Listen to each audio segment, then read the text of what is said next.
नमस्कार दोस्तों, अथर्व एजुकेटर के इस YouTube प्लेटफॉर्म पर एक बार पुनः आपका स्वागत है। दोस्तों, यूपी ट्रिपल एससी वीडियो री एग्जाम के लिए हमारी सुपर 100 सीरीज चल रही है, जिसमें पहला रन हम ले चुके हैं और ये हमारा दूसरा वीडियो है। हम जो है इसमें अपना दूसरा रन लेंगे, यानी अगले 30 प्रश्नों पर हम चर्चा करेंगे। अभी हम दिल्ली सल्तनत से बनने वाले प्रश्नों पर चर्चा कर रहे हैं। मध्यकालीन इतिहास का बेहद इंपॉर्टेंट टॉपिक है दिल्ली सल्तनत। दोस्तों, वीडियो का री एग्जाम है, साथ ही आपको खबर मिल चुकी होगी, हालांकि मैं एक वीडियो अलग से लेकर के आऊंगा। वीपीओ यानी कि ग्राम पंचायत अधिकारी की वैकेंसीज भी आ चुकी हैं और बहुत ही शीघ्रता से इसका पेपर भी कंडक्ट कराया जाएगा। क्यों? क्योंकि इलेक्शन ईयर है दोस्तों, उससे पहले इसका पेपर आपको कंडक्ट कराना ही पड़ेगा इन गवर्नमेंट को। तो जो लोग वीडियो की तैयारी कर रहे हैं वो और जोश खरोश के साथ कीजिए, क्योंकि वीडियो के एग्जाम के बाद वीपीओ का एग्जाम है और सिलेबस सेम रहेगा, सब कुछ सेम रहेगा, यानी आप अपनी तैयारी को बस कंटिन्यू रखिएगा। तो जिन लोगों को भी लग रहा है कि वीडियो के एग्जाम तक हमारी तैयारी नहीं हो पाएगी, हालांकि अभी समय है, ऐसा लगना नहीं चाहिए, लेकिन यदि फिर भी किसी वजह से लग रहा है तब भी वो अपनी तैयारी करते रहिए, वो वीपीओ के एग्जाम में काम आ जाएगी। तो चलिए प्रारंभ करता हूं ये सेशन पर। उससे पहले यदि चैनल पर नए आए हैं, अभी तक चैनल को सब्सक्राइब नहीं किया, तो प्लीज दोस्तों चैनल को सब्सक्राइब कीजिए। सेशन पसंद आए तो वीडियो को लाइक भी कीजिएगा। और जो इससे पहला वीडियो है जिसमें हमने 30 प्रश्नों पर चर्चा करी है, उस वीडियो को भी जरूर देखिएगा, बहुत ही महत्वपूर्ण सेशन था वो। चलिए आज का पहला प्रश्न देखते हैं, क्योंकि इसमें बहुत से प्रश्नों के मैं सीधे आंसर बताऊंगा, क्योंकि चर्चा मैं पहले वीडियो में विस्तार से कर चुका हूं। जैसे कि ये पहला ही प्रश्न देख लीजिए, दिल्ली का प्रथम मुस्लिम शासक निम्न में से कौन था? अब अगर मैं इसका उत्तर इल्तुतमिश देके आगे बढ़ जाऊं तो दिक्कत नहीं होनी चाहिए। क्यों? क्योंकि पहले वीडियो में हम चर्चा कर चुके हैं कि दिल्ली का जो पहला मुस्लिम शासक है वो इल्तुतमिश है, क्योंकि इल्तुतमिश से पहले आराम शाह और कुतुबुद्दीन ऐबक सुल्तान बने, जो कि गुलाम वंश के पहले शासक थे। कुतुबुद्दीन ऐबक, जिन्होंने गुलाम वंश की स्थापना करी, लेकिन क्या कभी वो दिल्ली की गद्दी पर बैठे? नहीं, उन्होंने अपनी राजधानी लाहौर ही रखी और उन्हें कभी दिल्ली आने का मौका नहीं मिला। तो दिल्ली का प्रथम मुस्लिम शासक आपसे पूछा जाए तो ऐसी स्थिति में कुतुबुद्दीन ऐबक उस प्रश्न का उत्तर नहीं हो सकता। प्रश्न का उत्तर इल्तुतमिश ही होगा। चलिए अगला है, ऐबक का क्या तात्पर्य है? देखिए इस पर भी हम चर्चा कर चुके हैं। ऐबक का तात्पर्य होता है चंद्रमा का स्वामी। आराम शाह के सुल्तान बनने के उपरांत इल्तुतमिश किसकी सहायता से दिल्ली का सुल्तान बना? देखिए कुतुबुद्दीन ऐबक का दामाद था इल्तुतमिश, लेकिन 1206 से लेकर के 1210 में कुतुबुद्दीन ऐबक ने शासन किया और 1210 में चौगान खेलते समय घोड़े से गिरने के कारण कुतुबुद्दीन ऐबक की मृत्यु हो गई और कुतुबुद्दीन ऐबक का पुत्र आराम शाह शासक बन गया। लेकिन आराम शाह एक अयोग्य व्यक्ति था और दिल्ली मतलब सल्तनत के जो सरदार थे, जो अमीर थे, उन्हें यह बात पसंद नहीं आई कि आराम शाह उन पर रूल करे, वो एक अयोग्य व्यक्ति है। तो कुतुबुद्दीन ऐबक के रिश्तेदारों में उन्हें एक इल्तुतमिश नाम का व्यक्ति दिखाई दिया, जो कि बदायूं का सूबेदार था और बहुत ही योग्य व्यक्ति था। तो इन्हें इल्तुतमिश को इनवाइट किया कि आप पहुंचिए लाहौर और सत्ता को अपने हाथ में ले लीजिए। बदायूं का जो सूबेदार था इल्तुतमिश, वह एक महत्वाकांक्षी व्यक्ति ही था और वह भी सुल्तान बनना चाहता था। इसलिए वो जब उसे अमीरों का समर्थन मिला तो वो अपनी सेना लेकर के लाहौर की तरफ बढ़ा। अब आराम शाह जो गद्दी पर बैठा हुआ, उसे पता लगा कि इल्तुतमिश आ रहा है, तो वो भी अपनी सेना लेकर के इल्तुतमिश की तरफ बढ़ा और जूंद नामक स्थान पर जूंद का युद्ध लड़ा गया 1210 में। ये सभी चर्चाएं हम कर चुके हैं। तो जूंद का युद्ध लड़ा गया 1210 में और इस युद्ध में आराम शाह पराजित होता है, मारा जाता है और इल्तुतमिश बैठता है दिल्ली की गद्दी पर। तो ये जो अमीर, ये जो सरदार हम कह रहे हैं जिन्होंने इल्तुतमिश को बुलाया, उन अमीरों का, उन सरदारों का जो नेतृत्व कर रहा था, वो कौन कर रहा था? तो वह कर रहा था अमीर अली इस्माइल। तो किसने बुलाया था, किसने सहायता करी थी तो इल्तुतमिश को शासक बनने में? तो ऐसी स्थिति में प्रश्न का उत्तर क्या हो जाएगा? प्रश्न का उत्तर हो जाएगा अमीर अली इस्माइल। चलिए अगला है, इल्तुतमिश के संबंध में कौन सा कथन असत्य है? आपको असत्य कथन छांटना है दोस्तों। उसे दिल्ली सल्तनत का वास्तविक संस्थापक कहा जाता है, बिल्कुल सही बात है। दिल्ली सल्तनत का वास्तविक संस्थापक किसे कहा जाता है? तो इल्तुतमिश को। संस्थापक पूछे तो कुतुबुद्दीन ऐबक, वास्तविक संस्थापक पूछे तो इल्तुतमिश। उसने तुर्कानी चहलगानी या जिसे दाल नहीं दल चालीसा का कहते हैं का दमन किया। तो ध्यान रखिएगा, उसने तुर्कान चहलगानी या दल चालीसा का दमन नहीं किया बल्कि गठन किया है। इल्तुतमिश ही वह व्यक्ति था जिसने 40 व्यक्तियों की टीम बनाई थी शासन में मदद करने के लिए, जैसे तुर्कान चहलगानी या दल चालीसा कहते हैं। हालांकि ये दल चालीसा इल्तुतमिश के प्रति तो वफादार था, पर इल्तुतमिश के मरने के बाद यह सत्ता को अपने हाथ में, अपनी मुट्ठी में रखने का प्रयास करता था और शासक कठपुतली व्यक्ति को ही बनाना चाहता था। तो तुर्कान चहलगानी या दल चालीसा का गठन किसने किया है? इल्तुतमिश ने।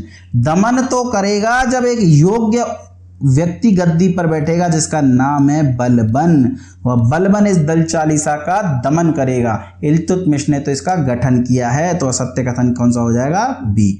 मुद्रा व्यवस्था का गठन किया, यह भी सही है। टंका और जीतल नाम के सिक्के इसने चलाए जो शुद्ध अरबी के सिक्के थे, और सुल्तान के पद को वंशानुगत किया, यानी मरने से पूर्व ही अपना उत्तराधिकारी घोषित कर दिया, यानी सुल्तान के पद को वंशानुगत भी किया है। तो इल्तुतमिश के संबंध में यह कथन असत्य पूछा जाएगा तो कौन सा हो जाएगा? वो हो जाएगा आपका बी। चलिए आगे चलते हैं। तराइन का तीसरा युद्ध कब लड़ा गया? देखिए, पहला युद्ध तो सभी को पता है 1291 में मोहम्मद गौरी और पृथ्वीराज चौहान के बीच लड़ा गया, जिसमें पृथ्वीराज चौहान जीत गया, मोहम्मद गौरी हार गया। दूसरा भी सभी ने पढ़ा है 1292 में, सॉरी 12 नहीं 1192 में लड़ा गया, और यह भी पृथ्वीराज चौहान और मोहम्मद गौरी के ही बीच लड़ा गया, और इसमें जो है मोहम्मद गौरी जीत गया, पृथ्वीराज चौहान पराजित हो गया और भारत में मुस्लिम सत्ता प्रारंभ हो गई। लेकिन तराइन का तीसरा युद्ध बहुत लोगों ने नहीं पढ़ा होता और उन्हें पता ही नहीं होता कि तराइन का तीसरा युद्ध भी हुआ था, लेकिन आप उनमें से मत बनिएगा। आप जान करके रखिएगा कि तराइन का तीसरा युद्ध हुआ है 1215 एडी में। देखिए, याद होगा आपको, यल्दौज और कुबाचा मोहम्मद गौरी के गुलाम थे। रिश्तेदारी स्थापित कर ली थी, यल्दौज की बेटी से विवाह कर लिया था कुतुबुद्दीन ऐबक ने, और अपनी बहन का विवाह कर दिया था कुबाचा से। लेकिन इल्तुतमिश भी तो ऐबक का ही दामाद था, और जब इल्तुतमिश शासक बना तो ये फिर सत्ता को चुनौती देने लग गए। लेकिन इल्तुतमिश एक योग्य व्यक्ति था, उसने रिश्तेदारी नहीं की, बल्कि उसने इन्हें मारने का प्लान बना लिया, और तराइन के युद्ध तराइन के मैदान में अपनी सेना लेकर के आ गया 1215 एडी में। और ये युद्ध जो हुआ ये किस किस के बीच हुआ? तो ये यल्दौज वर्सेस इल्तुतमिश, और इस युद्ध में यल्दौज मारा गया और भारत का संबंध विच्छेद हो गया अब गजनी से। अब जो है इल्तुतमिश, इसीलिए इल्तुतमिश को वास्तविक संस्थापक कहा जाता है, यानी इसने यल्दौज नाम की समस्या का अंत कर दिया तराइन के तीसरे युद्ध में। और इतनी बुरी तरह अंत करा कि जो कुबाचा था वो तो डर गया, और उसने डर करके सिंधु नदी में कूद करके आत्महत्या ही कर ली। यानी कुबाचा नाम की ये समस्या भी समाप्त, यल्दौज नाम की समस्या भी समाप्त। चलिए आगे चलते हैं। निम्न में से किसने इल्तुतमिश के भय से सिंधु नदी में कूदकर आत्महत्या कर ली? तो वो कौन हो जाएगा? नासिरुद्दीन कुबाचा। भयभीत हो गया है कुबाचा और सिंधु नदी में कूद करके इसने आत्महत्या कर ली। चलिए अगला प्रश्न है। मंगोल आक्रमणकारी चंगेज खां भारत की उत्तर पश्चिम सीमा पर निम्न में से किसके शासनकाल में आया था? देखिए, कई बार यह प्रश्न पूछा गया है। इस प्रश्न का उत्तर क्या हो जाएगा? इल्तुतमिश। ये घटना है दोस्तों 1221 की।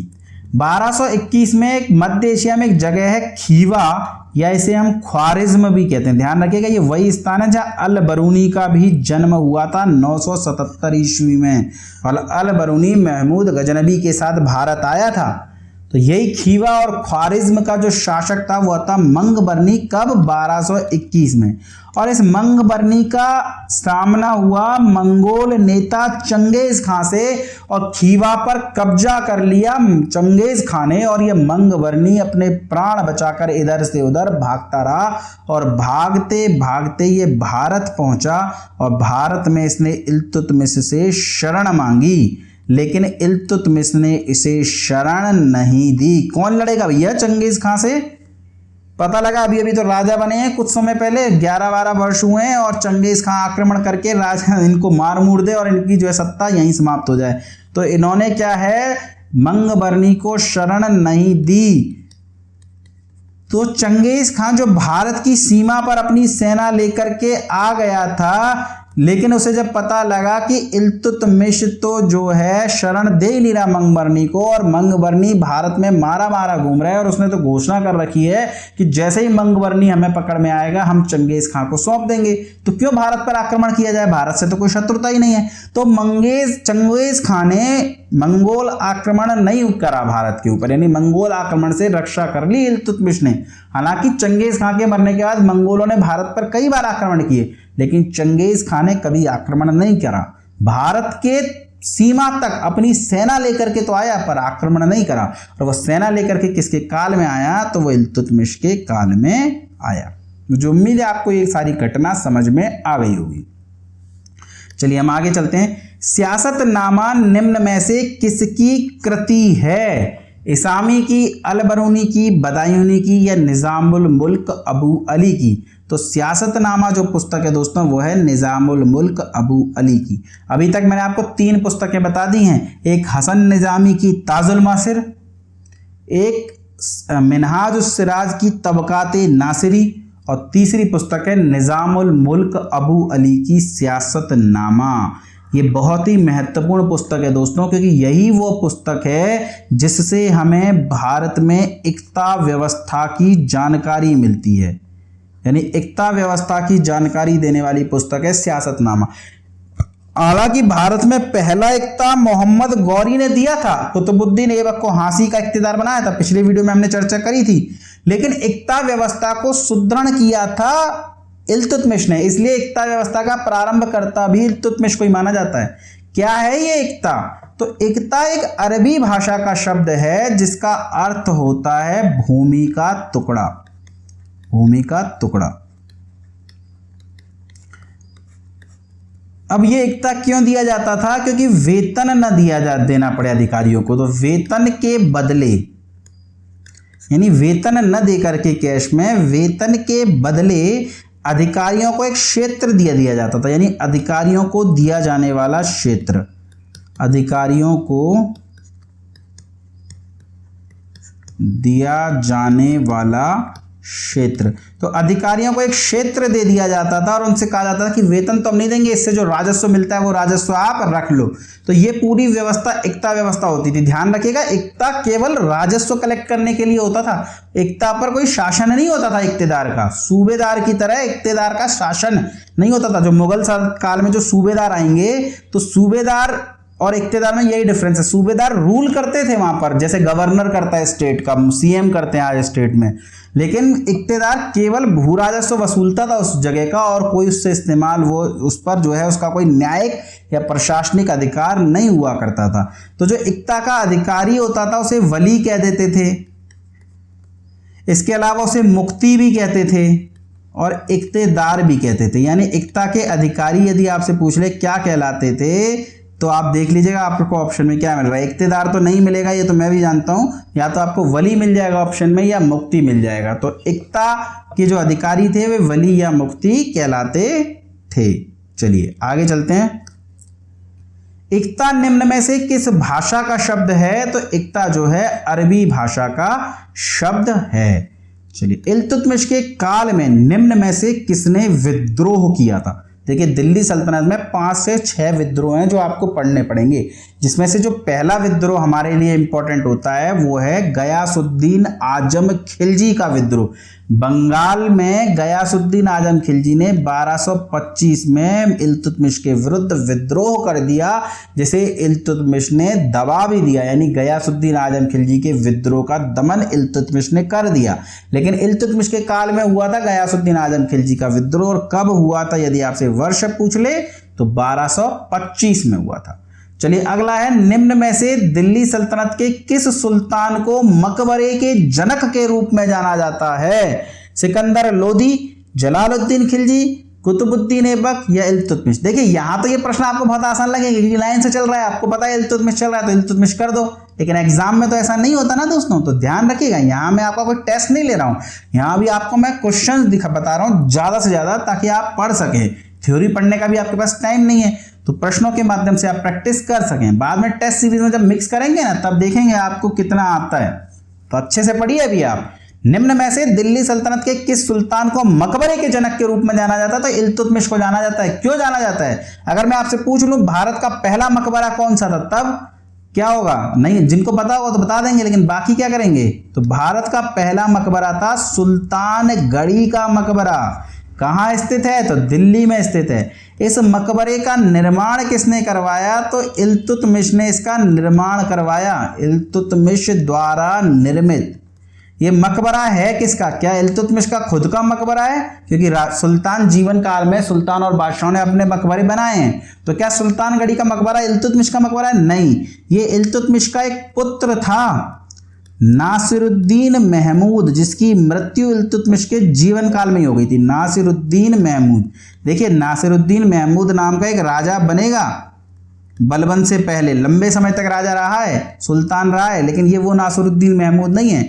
नासिरुद्दीन महमूद जो कि इल्तुतमिश का पुत्र था, उसकी मृत्यु इल्तुतमिश के जीवन काल में हो गई। इल्तुतमिश इससे बहुत प्यार करता था, योग्य पुत्र था, इसे राजा भी बनाना चाहता था इल्तुतमिश, अगला शासक ने बनाना चाहता था, पर ये तो मर गया बेचारा, तो इसके लिए मकबरा ही बनवा पाया। तो सुल्तानगढ़ी का मकबरा बनाया, जो भारत का पहला मकबरा है, इसीलिए मकबरे के जनक के रूप में इल्तुतमिश को जाना जाता है। और नासिरुद्दीन महमूद के मरने के बाद इसके अन्य पुत्र अयोग्य थे, इसी वजह से इल्तुतमिश ने रजिया को अपना उत्तराधिकारी घोषित किया था। जी हाँ, रजिया अचानक से नहीं बन गई थी, कौन बनने देता उसे? बनी इसीलिए क्योंकि इल्तुतमिश ने उसे अपना उत्तराधिकारी घोषित अपने जीवन काल में ही कर दिया था। तो ध्यान रखिएगा ये बात। चलिए आगे चलते हैं। सुल्तानगढ़ी का मकबरा किसके द्वारा निर्मित करवाया गया था? अब तो हमने चर्चा कर ही ली, इल्तुतमिश के द्वारा। चलिए अगला है मदरसा-ए मुइज़्ज़ी। मदरसा-ए मुइज़्ज़ी का निर्माण इल्तुतमिश द्वारा दिल्ली में किसके सम्मान में करवाया गया? देखिए इसका मतलब ये प्रश्न पूछेगा मदरसा-ए मुइज़्ज़ी कहाँ है, तो दिल्ली में है। किसने इसका निर्माण करवाया? तो इल्तुतमिश ने। देखिए कई सारी इमारतें अभी तक हमने पढ़ ली। कुतुब मीनार जो कुतुबुद्दीन ऐबक ने निर्माण करवाना प्रारंभ करवाया, और पूरी कब हुई? तो पूरी हुई इल्तुतमिश के काल में। इसके अलावा हमने कुव्वतुल इस्लाम मस्जिद पढ़ी, जो कुतुबुद्दीन ऐबक ने निर्मित करवाई। 2.5 दिन का झोंपड़ा पड़ा, जो कुतुबुद्दीन ऐबक ने निर्मित करवाया। इसके अलावा जो है मदरसा-ए मुइज़्ज़ी, मदरसा-ए मुइज़्ज़ी कहाँ पर है? तो मदरसा-ए मुइज़्ज़ी भी दिल्ली में ही है। और इसका निर्माण किसने करवाया? तो इसका निर्माण जो है इल्तुतमिश ने करवाया। किसके सम्मान में करवाया? तो देखिए मुइज़्ज़ी, मुइज़्ज़ी वंश किसके नाम पर कहते हैं? मोहम्मद गौरी के। तो मदरसा-ए मुइज़्ज़ी इल्तुतमिश के द्वारा मोहम्मद गौरी के सम्मान में निर्मित करवाया गया दिल्ली में। इसके अलावा एक इमारत हमने सुल्तानगढ़ी का मकबरा पढ़ी, जो कि दिल्ली में स्थित है, और इसका निर्माण भी इल्तुतमिश के द्वारा ही करवाया गया है। तो वास्तुकलाएं भी साथ साथ कराते जा रहा हूं मैं आपको, अलग से वास्तुकला नहीं पढ़ाऊंगा। चलिए निम्न में से किस सुल्तान के द्वारा दिल्ली में शुद्ध अरबी के सिक्के चलाए गए? तो इल्तुतमिश के द्वारा जो है शुद्ध अरबी के सिक्के चलाए गए। कौन कौन से? तो टंका और जीतल। टंका किसका था? तो टंका जो है तांबे का सिक्का था, जबकि जीतल तांबे का सिक्का था। जबकि बात करें टंका की, तो टंका जो है चांदी का सिक्का था। तो टंका और जीतल नाम के शुद्ध अरबी के सिक्के चलाए, इसीलिए कहा जाता है कि इल्तुतमिश ने मुद्रा व्यवस्था का गठन भी किया था। चलिए इल्तुतमिश के द्वारा निम्न में से कौन सी उपाधि धारण करी गई थी? रैयत-ए आला, हमने चर्चा करी। रैयत-ए आला की जो उपाधि है वो सैयद वंश का संस्थापक आएगा एक आगे चल के, खिज्र खां, वो धारण करेगा। जबकि हजरात आला की जो उपाधि है वो शेर शाह सूरी धारण करेगा, शेर शाह सूरी। और उलू खां की जो उपाधि है ये बलबन की उपाधि है, बलबन। जबकि अमीर उल अमरा या फिर इसके अलावा सुल्तान-ए आजम, सुल्तान-ए आजम, ये दोनों उपाधियां आपसे पूछ ली जाएं तो ये उपाधि किसकी हैं? ये उपाधि हैं इल्तुतमिश की। तो प्रश्न का उत्तर क्या हो जाएगा? अमीर उल उमरा। चलिए चालीसा मंडल, दल चालीसा, दल चालीसा, और इसी को और क्या नाम से जाना जाता है? इसी को जाना जाता है तुर्कान-ए चहलगानी, तुर्कान-ए चहलगानी। तो तुर्कान-ए चहलगानी, दल चालीसा या चालीसा मंडल, इसका गठन किसके द्वारा किया गया था? तो इल्तुतमिश के द्वारा। प्रशासन चलाने के लिए 40 अमीरों के दल का गठन किया गया, जिसे तुर्कान चहलगानी दल चालीसा या चालीसा मंडल कहा जाता है। अगर पूछे इसका नाश किसने किया इस दल का, इसका दमन किसने किया, इसे समाप्त किसने किया, तो ऐसी स्थिति में प्रश्न का उत्तर क्या हो जाएगा? बलबन। चलिए आगे चलते हैं। निम्न में से कौन सी व्यवस्था इक्ता व्यवस्था की नहीं है? सियासतनामा इक्ता व्यवस्था की जानकारी का स्रोत है? बिल्कुल है। इक्ता से एकत्रित राजस्व सीधे सुल्तान के खाते में जाता था? ये गलत हो जाएगा दोस्तों, क्योंकि सुल्तान के खाते में नहीं जाता था। पहले इक्तेदार अपने पास जमा करता था, सीधे सुल्तान के पास नहीं जाता था। बाद में अपना खर्चा निकाल लेता था, अपना वेतन निकाल लेता था, और जो एक्सेस राशि बचती थी, जो सरप्लस बचता था, उसको सुल्तान को दे देता था, जिसे फवाजिल कहते थे। तो फवाजिल क्या है, ऐसा टर्म आपसे पूछ लिया जाए तो ध्यान रखिएगा, जो इक्तेदारों के द्वारा जो अतिरिक्त राशि बचती थी, जिसे वो सुल्तान के पास जमा कराते थे, उसे फवाजिल कहते थे।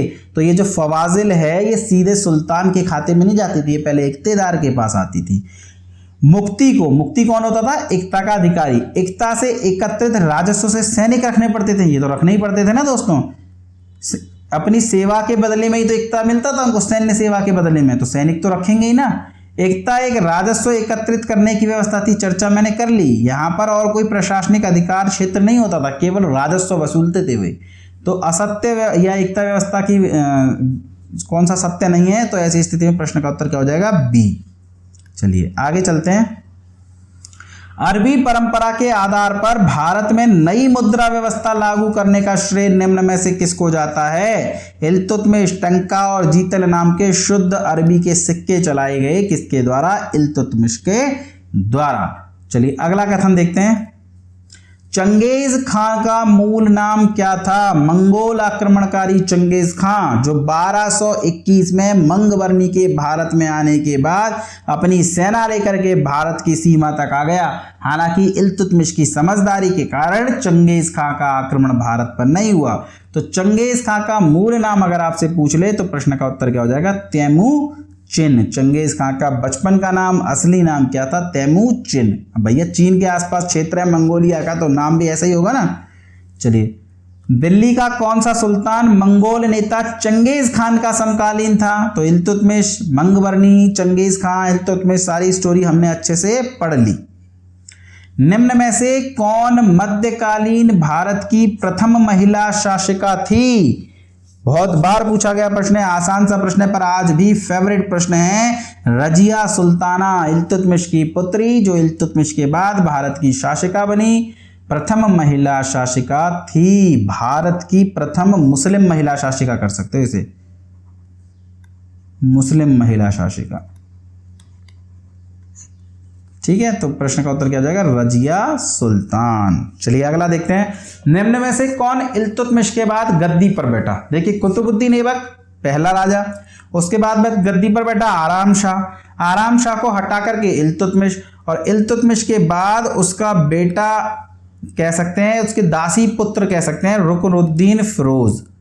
रुकनुद्दीन फिरोज या रुकनुद्दीन फिरोज, ये गद्दी पर बैठ गया। इसकी मां थी शाह तुर्कान। देखिए, इल्तुतमिश ने तो किसको बनाया था? रजिया को अपना उत्तराधिकारी बनाया था, पर इल्तुतमिश के मरने के बाद दल चालीसा के लोगों को ये बात पसंद नहीं थी कि वे एक महिला को शासक बनाए, तो दल चालीसा ने समर्थन किसका करा? रुकनुद्दीन फिरोज का। पर रुकनुद्दीन फिरोज की मां थी शाह तुर्कान, जो कि एक क्रूर महिला थी, और उसने शासन की शक्तियां अपने हाथ में केंद्रित कर ली और शासन करने लगी। अब एक बात होता ना, ये जो अमीर थे ये महिला से ही तो शासन से बचना चाहते थे, महिला के हाथों की कठपुतली तो नहीं बनना चाहते थे। और शाह तुर्कान भी तो एक महिला ही है, अप्रत्यक्ष रूप से ही रूल कर रही है, पर आदेश तो दे रही है ना। तो अमीर जो है अब इस रुकनुद्दीन फिरोज से नाराज हो गए। तो इल्तुतमिश के बाद गद्दी पर कौन बैठा? रुकनुद्दीन फिरोज। और जब अमीर नाराज हो गए तो मौका मिला रजिया को सत्ता को पुनः हासिल करने का। लेकिन इल्तुतमिश के बाद दिल्ली की गद्दी पर कौन बैठा अगर आपसे पूछ ले तो रुकनुद्दीन फिरोज। और रुकनुद्दीन फिरोज के समय में शासन वास्तविक रूप से कौन चला रहा था? तो शाह तुर्कान। चलिए अगला प्रश्न है, पहली बार कब सल्तनत के उत्तराधिकार के मामले में जन समूह ने निर्णय लिया?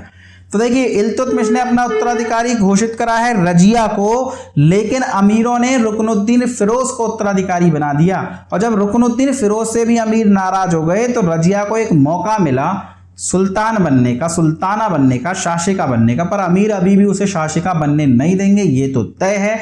ऐसी स्थिति में लाल कपड़े माने जाते थे उस समय न्याय का प्रतीक। लाल कपड़े पहन करके शुक्रवार के दिन जामा मस्जिद पहुंच गई दिल्ली की रजिया सुल्तान, और जनता जो वहां नमाज पढ़ने के लिए बड़े मात्रा में एकत्रित थी, वहां जाकर के उसने न्याय मांगा कि मेरे पिता ने मुझे उत्तराधिकारी घोषित किया है और अमीरों ने रुकनुद्दीन फिरोज को उत्तराधिकारी बना, राजशासक बना दिया है, क्या ये सही है? जनता जो शाह तुर्कान के अत्याचारों से दुखी थी वो कहती थी भैया औरत को ही रूल करना है तो रजिया ही कर ले, कम से कम हमारे ऊपर होने वाले अत्याचार तो बचें। तो जनता का समर्थन प्राप्त करके रजिया ने सत्ता को पलट दिया, रुकनुद्दीन फिरोज के स्थान पर शासक बन गई रजिया सुल्ताना। तो उत्तराधिकार के मामले में जन समूह ने पहली बार कब निर्णय लिया, तो वो रजिया के समय में ही लिया था। चलिए अगला प्रश्न है, निम्न में से किसने रजिया के बारे में लिखा है कि भाग्य ने उसे पुरुष नहीं बनाया वरना उसके समस्त गुण उसके लिए लाभप्रद साबित हो सकते थे। देखिए भाग्य ने उसे पुरुष नहीं बनाया वरना उसके समस्त गुण उसके लिए लाभप्रद साबित हो सकते थे। ये बात किसने कही है? ये बात कही है मिन्हाज उस सिराज ने। किसने कही है? मिन्हाज उस सिराज ने। मिन्हाज उस सिराज की पुस्तक का नाम क्या है? तो मिन्हाज उस सिराज की पुस्तक का नाम है तबकाते नासिरी। उसी पुस्तक में ये बात कहते हैं कि यदि रजिया पुरुष होती ना तो बहुत फायदा होता उसे, क्योंकि उसमें शासिका बनने के सभी गुण मौजूद थे। रजिया के संबंध में सही कथन छांटिए। रजिया ने ऐतगीन को अमीर आखुर का पद दिया, रजिया ने याकूत को अमीर हाजिब का पद दिया, रजिया को दल चालीसा का पूरा समर्थन था, या रजिया के भटिंडा के इक्तिदार अल्तुनिया से विवाह किया। देखिए समर्थन तो था ही नहीं ना, तभी तो नहीं बन पाए थे, रुकनुद्दीन फिरोज को बना दिया था ना, तो ये तो सही हो नहीं सकता। अब एक बात, दो नाम याद रखिएगा। एक नाम याद रखिएगा आप, ऐतगीन।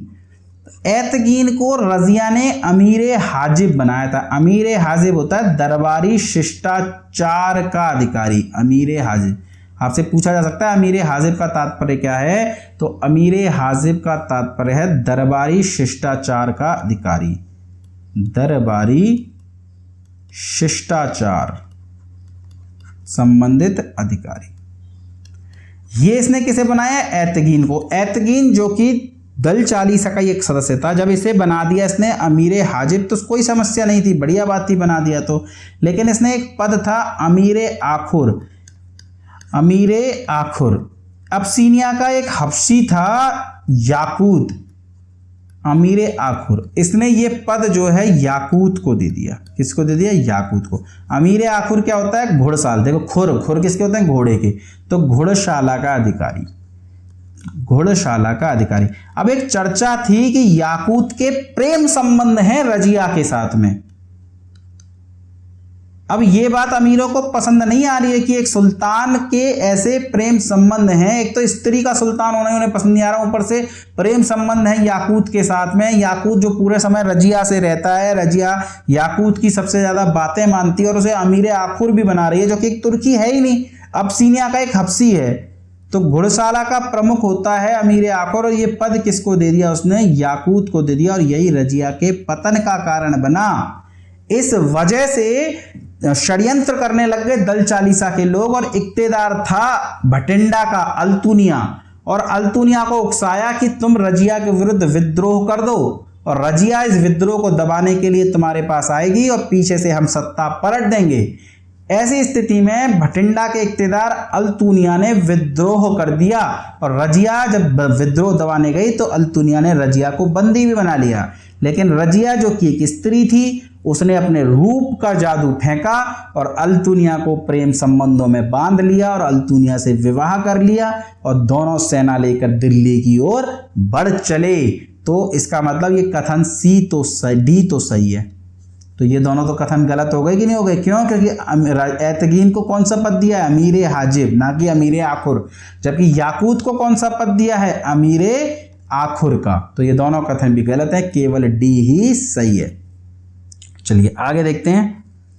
निम्न में से किसने कहा था यदि रजिया महिला न होती तो श्रेष्ठ शासिका होती? देखिए, एक कथन था कि यदि भाग्य ने उसे पुरुष नहीं बनाया वरना उसके सभी गुण उसके लिए लाभप्रद साबित होते। यदि ऐसा पूछा जाए तो मिन्हाज ने कहा था, पर ऐसा कथन ये दे रखा हो कि यदि महिला न होती तो श्रेष्ठ शासिका होती, ये किसने कहा? तो ये कहा है एल्फिंस्टन महोदय ने। चलिए अगला देखते हैं। निम्न में से किसने रजिया के विरुद्ध विद्रोह किया? अभी हमने देखा भटिंडा का इख्तियार था। अल्तुनिया ने विद्रोह करा, रजिया विद्रोह दबाने गई। विद्रोह दबाने के इस लड़ाई में रजिया को बंदी बना लिया गया। रजिया ने विवाह प्रस्ताव दिया अल्तुनिया को। अल्तुनिया को लगा कि यार अब मैं राजा बन सकता हूँ, सुल्तान बन सकता हूँ, तो अल्तुनिया ने विवाह कर लिया रजिया के साथ और अपनी सेना लेकर दिल्ली की ओर बढ़ चला। लेकिन कहते हैं कि हरियाणा में एक स्थान है, चलिए नाम बाद में बताऊंगा, तो हरियाणा के उस स्थान पर ये दोनों विश्राम कर रहे थे तो कुछ डकैतों ने इनकी हत्या कर दी। तो रजिया कभी दिल्ली लौट ही नहीं पाई दोबारा। तो रजिया के विरुद्ध विद्रोह किसने किया था? तो भटिंडा के इख्तियार अल्तुनिया ने विद्रोह किया था। ये दूसरा विद्रोह है। पहला विद्रोह हमने पढ़ा गयासुद्दीन आजम खिलजी का विद्रोह, और ये गयासुद्दीन आजम खिलजी का विद्रोह किसके समय में हुआ है? तो ये हुआ है इल्तुतमिश के काल में। तुगरिल खां का विद्रोह, मलिक छज्जी का विद्रोह, ये मैं पढ़ाऊंगा ये आगे, लेकिन आप बताइएगा ये विद्रोह किसके काल में हुए हैं? तो गयासुद्दीन आजम खिलजी इल्तुतमिश के समय में, जबकि अल्तुनिया जो है इसका विद्रोह किसके समय में हुआ? तो रजिया के समय में। निम्न में से कहां पर रजिया की कब्र है? तो जब अल्तुनिया और रजिया अपनी सेना लेकर के लौट रहे थे तो दिल्ली के पास हरियाणा में, हरियाणा पड़ता है दिल्ली के पास में स्टेट, और हरियाणा में एक जिला है कैथल, तो यहीं पर रजिया और अल्तुनिया रात को सो रहे थे, यहीं इनकी हत्या हो गई और बाद में यहीं इनकी कब्र भी बना दी गई। तो रजिया की कब्र कहाँ है अगर आपसे पूछ ले तो ये कहाँ पर है? कैथल में। हरियाणा के एग्जाम में ये प्रश्न कई बार पूछा गया है, इंडियन हिस्ट्री में भी पूछा जा सकता है कि रजिया की जो कब्र है वो कहाँ है? तो वो है कैथल में। देखिए, रजिया के बाद सुल्तान बना दिया अमीरों ने बहराम शाह को। बहराम शाह जो कि रुकनुद्दीन फिरोज का पुत्र था, इस बहराम शाह को शासक बना दिया। अब अमीरों ने बनाया, अयोग्य व्यक्ति है, कठपुतली है, तो इससे एक पद निर्मित करवाया और उस पद का नाम था नायाबे ममलात। नायाबे ममलात एक ऐसा पद था जो सुल्तान के बाद सबसे ज्यादा शक्तिशाली था, और वास्तव में सबसे ज्यादा शक्तिशाली यही पद था क्योंकि सुल्तान तो कठपुतली था। जो नायाबे ममलात कहता था वही सुल्तान करता था। तो नायाबे ममलात पद का निर्माण किसने करा? तो ये निर्माण किया है बहराम शाह ने। पहला नायाबे ममलात कौन बना? तो वो बना एतगीन। ये वही एतगीन है दोस्तों जिसे रजिया ने अमीर हाजिब बनाया था। दल चालीसा का सदस्य, सत्ता परिवर्तन में महत्वपूर्ण रोल निभाने वाला एतगीन, यही प्रथम नायाबे ममलात भी बना था। तो आपसे पूछ ले प्रथम नायाबे ममलात कौन था? तो वह था आपका एतगीन। तो प्रश्न का उत्तर क्या हो जाएगा? सॉरी, यहाँ पूछा निर्माण किसने करा, प्रथम नहीं पूछना, निर्माण किसने करा, तो प्रश्न का उत्तर क्या हो जाएगा? बहराम शाह। चलिए, इस वीडियो का अंतिम प्रश्न है, किस सुल्तान के काल में शक्ति के 3 केंद्र बन गए? बहराम शाह, मसूद शाह, एतगीन या नासिरुद्दीन महमूद? तो शक्ति के 3 केंद्र बहराम शाह के समय में बन गए। देखिए, पहले 2 केंद्र हुआ करते थे, एक राजा नहीं एक सुल्तान। सुल्तान सही शब्द है, सुल्तान, और सुल्तान के बाद सुल्तान का दीवान। लेकिन यहाँ बीच में एक पद और निर्मित कर दिया गया जिसे कहा गया नायाबे ममलात। तो शक्ति के 3 केंद्र, एक हो गया सुल्तान, एक हो गया दीवान और एक हो गया नायाबे ममलात, किसके काल में बने? तो प्रश्न का उत्तर क्या हो जाएगा? प्रश्न का उत्तर हो जाएगा बहराम शाह। तो दोस्तों, ये थे महत्वपूर्ण 30 प्रश्न। हमारे 100 वीडियोस में से 2 वीडियोस आ चुके हैं। शीघ्र ही हम तीसरा वीडियो लेकर के आपके सामने पेश होंगे। जब तक आप पढ़ते रहिए, मस्त रहिए, चैनल को शेयर सब्सक्राइब करते रहिए। धन्यवाद दोस्तों।